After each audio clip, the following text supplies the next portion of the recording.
Muitas perguntas aqui giram em torno e como é que fica quando acontece algum conflito, por exemplo? Como é que vocês conciliam, por exemplo, na hora de tomar uma decisão, se um concorda com uma decisão, se o outro não concorda com uma decisão?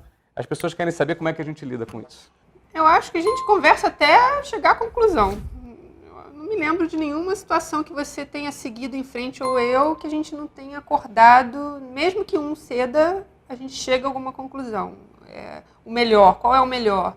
A gente senta, conversa de novo e apresenta os prós e os contras. A gente tem muito assim um hábito de, peraí, até como vai tomar uma decisão às vezes até grande. Qual o pior que pode acontecer?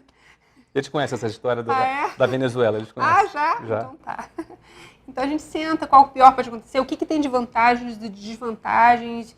E a gente também tem muito claro assim, vamos encarar isso juntos. A gente tem essa coisa de equipe, tanto quando às vezes é uma coisa até que Flávio me apoia em alguma coisa, ou vice-versa.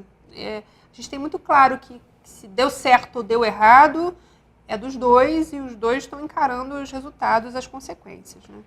Uma coisa que eu acho muito importante acrescentar é que, na realidade, essa pergunta também foi feita num contexto de sociedade, né? Não, nós somos sócios.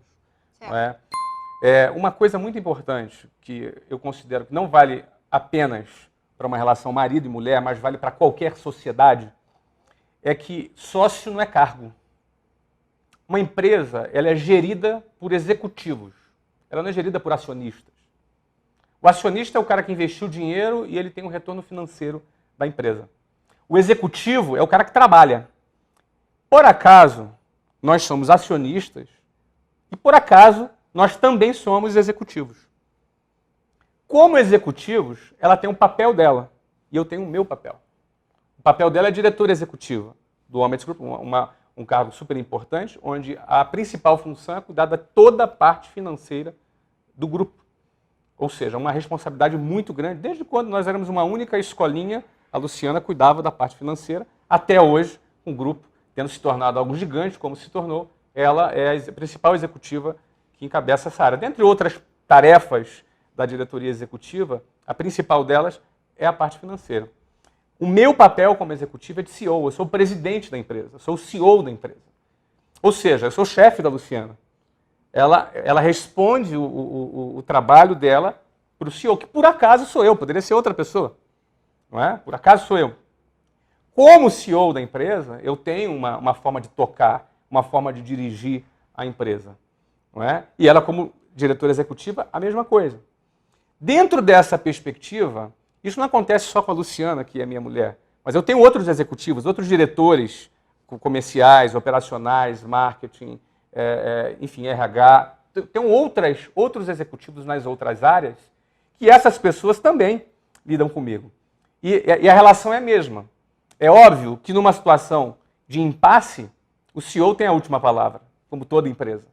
Agora, um CEO que lidera através da conquista dos seus executivos, ele não é autoritário.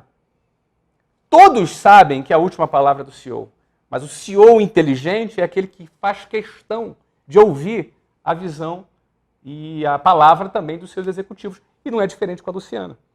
A Luciana me respeita como presidente da empresa, mas eu a respeito como uma pessoa, uma mulher equilibrada, uma mulher que me dá equilíbrio, uma pessoa que me dá equilíbrio. Está vendo como as coisas se misturam? Ela é uma executiva, mas nós temos uma amizade entre nós temos um relacionamento. E eu quero ouvi-la. Faço questão de ouvi-la.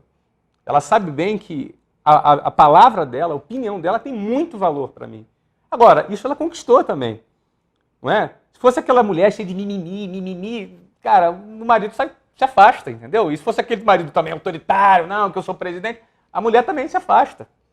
Esse é o segredo para você lidar, não apenas trabalhando, mas lidar com a pessoa durante todo o tempo. Pode acrescentar à vontade. Deixa eu falar uma coisa que eu até, você falando, eu pensei. Eu acho que muitos dos conflitos, talvez grande parte, a maioria dos conflitos que acontecem é exatamente porque as pessoas não sabem se colocar nos seus papéis. Elas se sentem ofendidas ou magoadas, tipo assim, a esposa que trabalha com o marido. E o marido, no meu caso, por exemplo, Flávio é o CEO.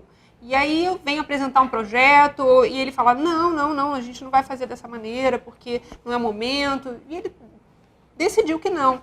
E aí, se eu não souber que meu papel, beleza, eu como uma diretora executiva, eu vou apresentar para ele e ele tem todo o direito de dizer não. Se eu ficar chateada, magoada, eu vou ficar chateada, vou levar para casa e aí tá tudo confuso. Se eu souber meu papel, não, beleza. Então eu vou fazer um novo projeto, ou vou tentar convencer ele depois de uma outra maneira.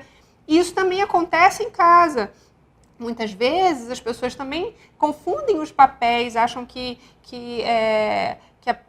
o marido não não sabe a postura do marido, ou a da esposa, não sabe dividir, e aí vai confundindo os papéis, vai ficando chateado, vai ficando, a coisa vai ficando confusa na cabeça das pessoas de acordo com os problemas que vão acontecendo, e aí em vez de dar soluções, ou em vez da coisa crescer, a coisa gera situações de conflito.